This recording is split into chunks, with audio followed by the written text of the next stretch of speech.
Tukomanyithia ciĩgiĩ mũbira wa magũrũ kũrĩa AFC Leopards nĩ maratĩire mweke wa kũnyihia mwanya wa pointi gatagatĩ kao na atongoria Gor Mahia thutha wa kuma draw ya kĩbũgũ na Bandari mũthenya wa ira hwaĩ-inĩ mwena wa gĩcũa-inĩ.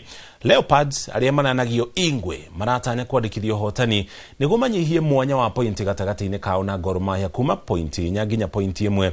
Ĩndĩ matanya maya matinakinyanĩra kuona thutha wa maumĩrĩra maya marainũkiria pointi ĩmwe tu. Rĩu mari thutha wa Gor Mahia marĩ na pointi 3 na mwanya ũcio wahota gũkinya pointi 6 angĩkorwo Kogalo nĩmegũkorwo makĩhota APS Bomet mũthenya wa ũmũthĩ. Harĩa maumĩrĩra mangĩ Kakamega Homeboys marahotire Bidco United na bao 4-1 gũkũ Mathara United makiambura Tusker na bao 3-1.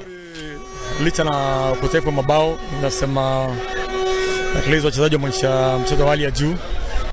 Tutazidi kufunga, lakini leo siwezi walaumu Jomoro wamejaribu, lakini kipa pia naweza sema kipa Bandari amekuwa man of the match kwa sababu ukiangalia zile save make amefanya kazi. Nadhani pia ukiangalia weather pia ilikuja kwa affect kidogo, so unapata ukiangalia second half walianza kama kuna udhaifu kidogo.